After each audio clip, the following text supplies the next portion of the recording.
இந்த காணொளியில் பூமியை பற்றிய சில வியக்கத்தக்க தகவல்களை பார்க்க போகின்றோம். வாருங்கள் வீடியோவிற்குள் போகலாம். National centre for science education அறிவியல் விஞ்ஞானிகள் இந்த பூமியின் தோராயமான வயதை பாறைகள் மற்றும் விண்கற்கள் மூலம் மதிப்பிட்டுள்ளனர். அதன்படி பூமியின் வயது சுமார் 450 கோடி ஆண்டுகள் என்று ஆராய்ச்சி அறிக்கை கூறுகிறது.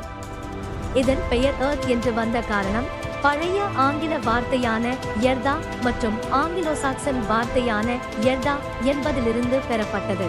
அதன் அர்த்தம் தரை அல்லது மண் என்பதாகும்.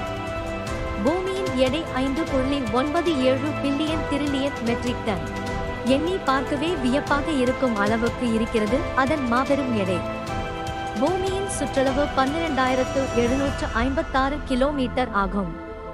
பூமியின் வடிவம் துருவங்களில் தட்டையாகவும் பூமத்திய ரேகையில் அகலமாகவும் உள்ளது. பூமி ஒரு முழுமையான வட்ட வடிவிலான கோள் அல்ல. பூமியின் மையத்தில் 2 அடுக்குகள் உள்ளன. அவை உள் மற்றும் வெளிப்புற மையமாகும். உட்புற மையமானது தூய இரும்பால் ஆனது. உள் மையத்தின் வெப்பநிலை 6000 டிகிரி செல்சியஸ். இது சூரியனின் மேற்பரப்புக்கு சமமான வெப்பநிலை ஆகும். பூமியின் வளிமண்டலம் சுமார் 10,000 கிலோமீட்டர் வரை இருக்கின்றது. இந்த வளிமண்டலம் நைட்ரஜன், ஆக்சிஜன் மற்றும் ஓசோன் போன்ற வாயுக்களால் ஆனது. இது சூரியனிடமிருந்து வரும் அதிக ஒளி மற்றும் கடும் வெப்பத்தை தடுத்து பூமியை பாதுகாக்கிறது. சூரிய ஒளி பூமியை வந்து அடைய 8 நிமிடங்கள் 20 வினாடிகள் ஆகிறது. பூமியின் மையமானது ஒரு காந்த புலத்தை உருவாக்குகிறது. இந்த காந்த சக்தி சூரிய காற்று, காஸ்மிக் கதிர்வீச்சு ஆகியவற்றிலிருந்து பூமியை பாதுகாக்கிறது. பூமியின் ஈர்ப்பு விசையிலிருந்து தப்பிக்க நீங்கள் 1 மணி நேரத்திற்கு 40,200 கிலோமீட்டர் பயணிக்க வேண்டும். நமது சூரிய குடும்பத்தில் உயிர்களை கொண்ட ஒரே கோள் பூமி மட்டும்தான். பூமி 1 மணி நேரத்திற்கு 1600 கிலோமீட்டர் வேகத்தில் சுழல்கிறது. பூமியின் புவியீர்ப்பு விசையால் அதன் அதிவேக சுழற்சியை நாம் உணர முடிவதில்லை. பூமி சுழல்வதோடு மட்டுமல்ல, அது சூரியனை சுற்றி மணிக்கு 1,07,826 கிலோமீட்டர் வேகத்தில் சுற்றி வருகிறது. பூமியின் மிக பெரிய கண்டம் ஆசியா ஆகும். ஆசியாவின் பரப்பளவு 2,76,00,000 சதுர கிலோமீட்டர் ஆகும். உலகின் மிக அதிக மக்கள் தொகை கொண்ட நாடுகளை கொண்டுள்ளது ஆசியா. பூமியின் மக்கள் தொகையில் 60% பேர்கள் ஆசியாவில் வாழ்கின்றனர். தினமும் சுமார் 100 டன் பல்வேறு கிரகங்களில் இருந்து பெரும்பாலும் தூசி வடிவில் பூமியின் மேற்பரப்பில் கீழே வந்து விழுகின்றன. பூமியின் ஒரே இயற்கை செயற்கைக்கோள் சந்திரன்.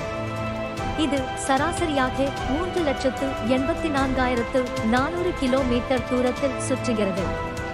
சந்திரன் படிப்படியாக பூமியிலிருந்து விலகி வருடத்திற்கு சுமார் 4 சென்டிமீட்டர் அப்பால் நகர்ந்து செல்கிறது.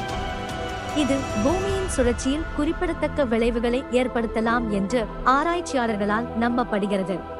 வெவ்வேறு பருவங்கள் பூமியின் சுற்றுப்பாதையால் ஏற்படுகின்றன. பூமி சூரியனை சுற்றும் பாதையில் 23.4 டிகிரி சாய்வாக செல்வதால் நமக்கு வெவ்வேறு பருவங்கள் ஏற்படுகின்றன. பூமியின் மேற்பரப்பில் ஏற்படும் பிளவுதான் எரிமலை. ஒரு எரிமலை வெடிக்கும் போது பூமியின் ஆழத்தில் இருந்து சூடான வாயுக்கள் மற்றும் உருகிய பாறைகள் மேற்பரப்பு வரை வந்தடையும். வெளிவரும் எரிமலை குழம்பு வெப்பநிலையில் 1300 முதல் 2200 டிகிரி ஃபாரன்ஹைட் வரை இருக்கும். நிலநடுக்கம் என்பது பூமியின் மேற்பரப்பில் ஏற்படும் கடுமையான அசைவாகும். பூமிக்கு அடியில் உள்ள பாறைகளின் திடீர் அசைவுகளால் நிலநடுக்கம் உண்டாகிறது. நிலநடுக்கங்களின் முக்கிய காரணங்கள் டெக்டானிக் பிளேட்ஸ் நகருவதால், பூமிக்கு அடியில் ஏற்படும் எரிமலை வெடிப்பால் மற்றும் பூமிக்கு அடியில் ஏற்படும் சில மாற்றங்களால் நிலநடுக்கம் ஏற்படுகிறது. பூமியில் உள்ள மனிதர்கள் 8.7 மில்லியன் வெவ்வேறு சக உயிரினங்களுடன் பகிர்ந்து கொண்டு இங்கு வாழ்கிறார்கள். இறந்த உயிர் இனங்களை பூமி மறுசுழற்சி செய்திட ஒரு தனி அமைப்பு வைத்து உள்ளது.